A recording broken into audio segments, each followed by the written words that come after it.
Office of Student Media at George Mason University. Squeeze look at man. It's the Mason Cable Night Show with Cody Borden. With tonight's guest, Zach Hamilton.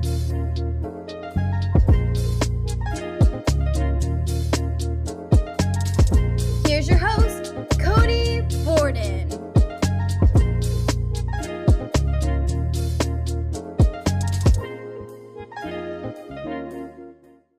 Hello everybody and welcome to the Mason Cable Night Show. I'm your host Cody Borden. I'm so excited to get started with our second show. Mason Cable Sports broadcaster Zach Hamilton will be joining us. So you know what that means. Tonight's episode of the Mason Cable Night Show is actually the nightlife of Zach and Cody. I'm so excited. It's going to be a ton of fun. Here's a little clip of what he does with Mason Cable Sports.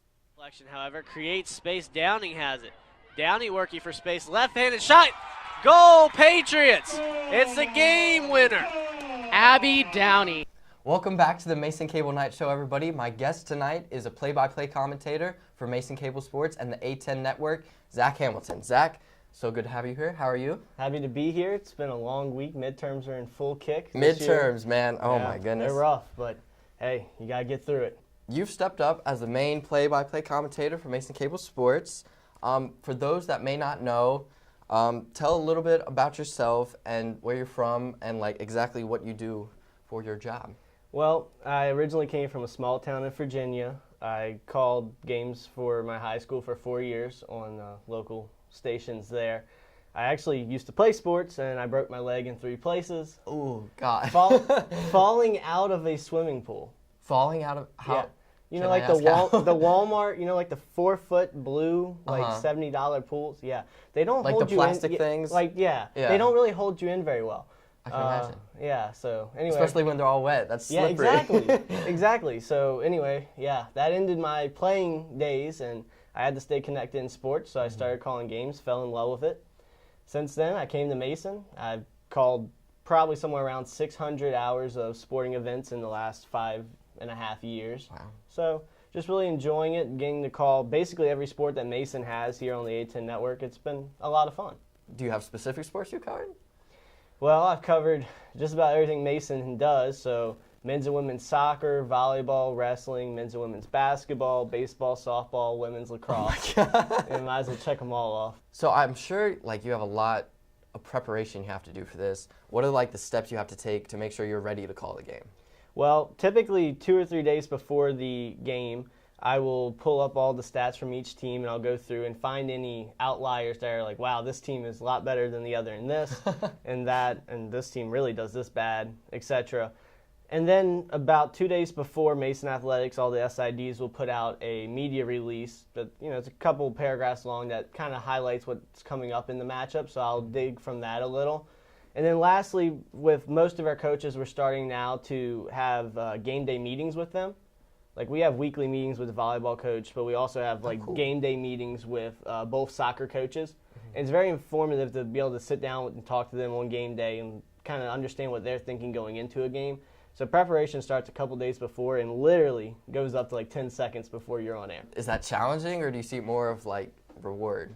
Well, I think it's more of a reward because, you know, wanting to do this for a career going forward, you have to start learning exactly what you should be doing, and I take a very professional mindset towards how I do it. When you look at it, it's all typed up, it's all built exactly how I'm going to say it on air. And I think that really helps me moving forward in my career, and I like to say if you are doing what you love, you don't work a day in your life. Absolutely. So that's how I take my approach to calling games. Now you said before you even came to Mason, you called hundreds of hours of games when you were in high school. So when did you like know for sure that broadcasting was a field you wanted to get into? Well, honestly, I started calling games at my high school my spring semester of my freshman year, and I'd say by the spring of my sophomore year, I knew that's what I wanted to do with my life. Actually, oddly enough, that spring baseball team won a state championship. Oh, wow. So I got to go through with that, and that really, That's awesome. When you have great teams to follow, and I luckily have that at Mason with very competitive teams here as well, it's so much fun when teams win and have a good atmosphere. It's hard to call games when they lose, but Mason has really made it easy for me.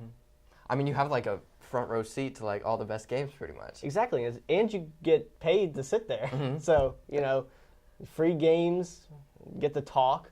Yeah. People can't tell you to be quiet. It's a lot of benefits. Are there any like professional commentators you look up to? Like any role models? I really like to listen to Dick Vitale.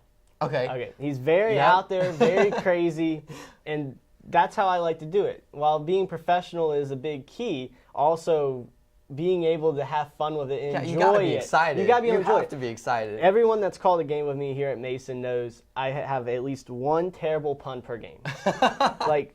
Can you give us a taste? Yeah, well, there was a play about 2 weeks ago with a forward on the soccer team, Jackson Miles, and he is a sprinter. He will run right down the sideline. And Henning Dirk's star player chipped it up ahead of him, and he got it, and he had no one to beat but the goalie. And I said, Miles can run for miles. And that's not a great pun, but there's been some great puns, and recently especially, that just it makes the game a lot of fun, especially when they're low-scoring soccer games or where you have a lot of time to fill. Being able to have fun with it, I think the audience at home really likes to enjoy that as long as you still manage to call the game correctly when there's plays. On top of all you do for sports and like all the preparation you have, you're also working on your communication degree, and you plan on graduating early. Yeah, it's kind of like a 50-50 thing in my feelings because, like, of course, graduating early, you save all that money, you get out there, and you can move on in life. Same time, I really love calling games. I really love being here at Mason, so it's like a 50-50 battle for me. But at the rate I'm going right now, yes, I will graduate early. How do you manage like your school and work life? I think I manage it well. My family, my girlfriend might disagree with that, but I think I manage it well. Calling games most of the time 3 to 4 nights a week.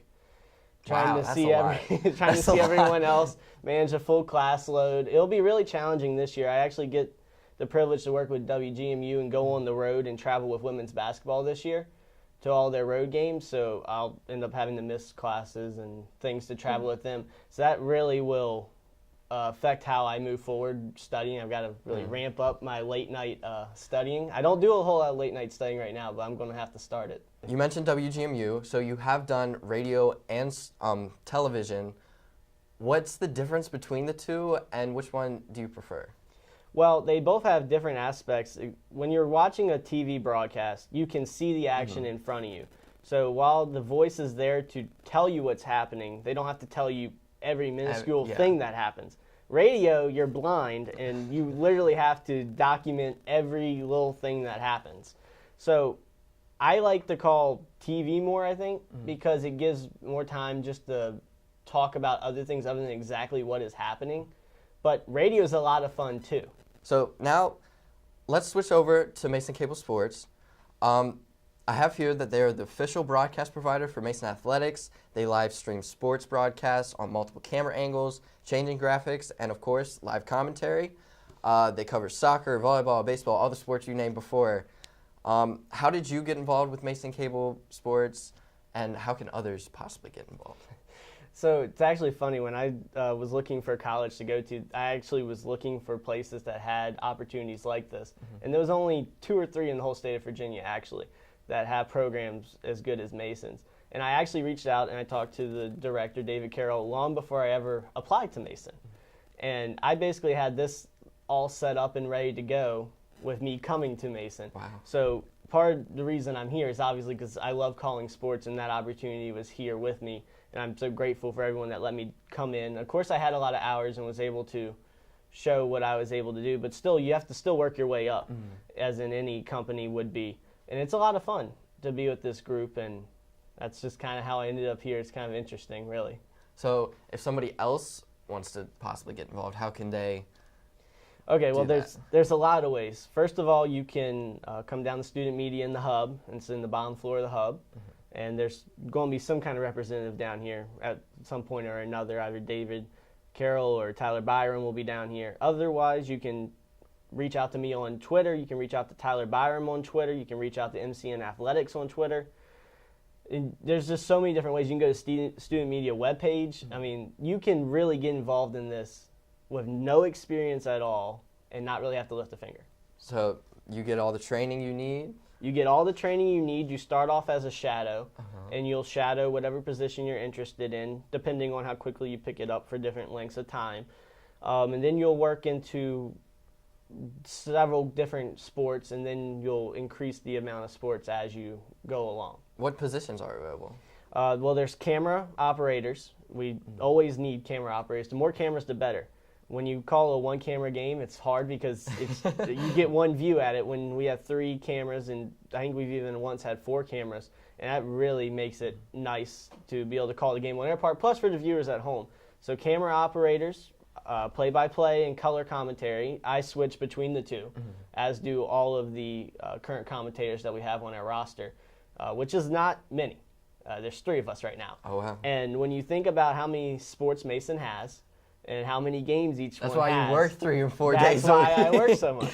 I love working that much, but that doesn't mean you can't come and join too. I will share airtime with you. Otherwise, you can go behind the scenes. If you're not on camera person or on mic person, you can be a technical director, which is basically just switching between the cameras and running the show on the back end as well. You can be a highlight cutter, basically, where you just cut the highlights out of the game post-game or the next day afterwards for us to post on social media and websites and stuff like that. We're actually looking for one of those right now because we're having to cut our own highlights at the current moment. So if you love to cut highlights and love to just play with editing software, reach out to us, please. You talked about all the technical aspects of it. Now, where can people actually go and watch the games?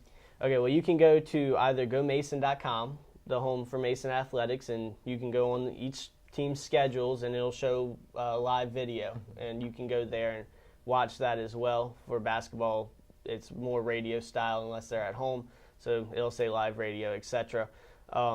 Otherwise, you can go to the Atlantic 10 Network, where you can see not only all of Mason's broadcasts, but you can see every other Atlantic 10 team's broadcast. So if Mason goes Scout on the road, competition. well, yeah, I literally, like, when I leave here tonight, there's a women's soccer game in Duquesne. Duquesne's coming in a few weeks, so I'm going to be watching that as soon as I leave here. So you can watch Mason on the road as well. The girls are playing in a road game coming up soon, so you can go on there. Now, there's a fee for the A10 Network as well, but there's a ton of different ways you can really watch these games.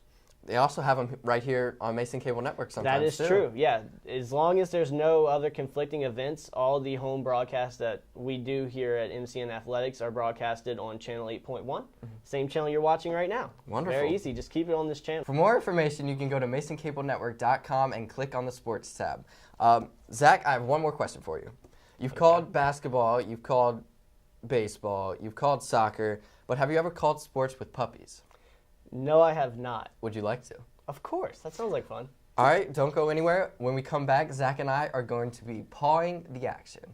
Welcome back, everyone. Zach and I are getting ready to paw the action. Now, for this activity, Zach and I are going to take turns watching a series of videos of dogs playing sports, and then we will provide our best play-by-play commentary for it. All right, so we have Jack Russell. He slips out of the box. He's going to go over the hurdle once. Now he's going to hurdle the second time before coming back through the gates. Oh, he missed the wind there as he was supposed to go snake style. He's going to have to come around and do it again. Oh, here he comes back. Snake style. Good agility that time as he really cleaned it up. Now under the pyramid, through the tunnel, now for the double jump. Oh, he cuts it short, comes back around through the tunnel again. Short run this time up over the top, the big air, and he's got high hops as he goes back into the tunnel. Now the double going this way. He clears it, and he gets lost. Wonderful. All right, I'm going to try to top that. I probably won't be able to, but here we go. We have Dachshunds playing hockey. All right, he's coming in for the shootout attempt. Goalie's ready. He's really picking up some steam here. Goalie is in his position. He shoots, and the goalie stops it. Brilliant save there. He's got it right there in his mouth. All right. Oh, and the offense gets the ball back. Oh, and it's a goal! Wow. It's a goal, and Precision that's game offense. over, game over. To the humans helping him out. Now he's got the two-paw dribble going down. Oh, he lost control there for a second, going with the low, quick dribble. Now he's just kind of passing back and forth. He's really struggling to control the ball here, Cody. And now the slam dunk, and he gets it. LeBron James Jr. there with the slam. Kickoff. All right. Oh, and the kid's breaking free. Oh, but he pulls him down from behind at the last minute. Good sprint tackle there by the defender. Now he's really pulling on his side, and he actually gets him down for one paw takedown. One paw. Ball's back in the air. The kid has it. The dog is quick on the pursuit, drags him down again. Dog is really rough handling him here and really going. Zach, thank you so much for being on the show, and thank you for tuning in to this very special edition of the Mason Cable Night Show. We hope you enjoyed the nightlife with Zach and Cody. Zach?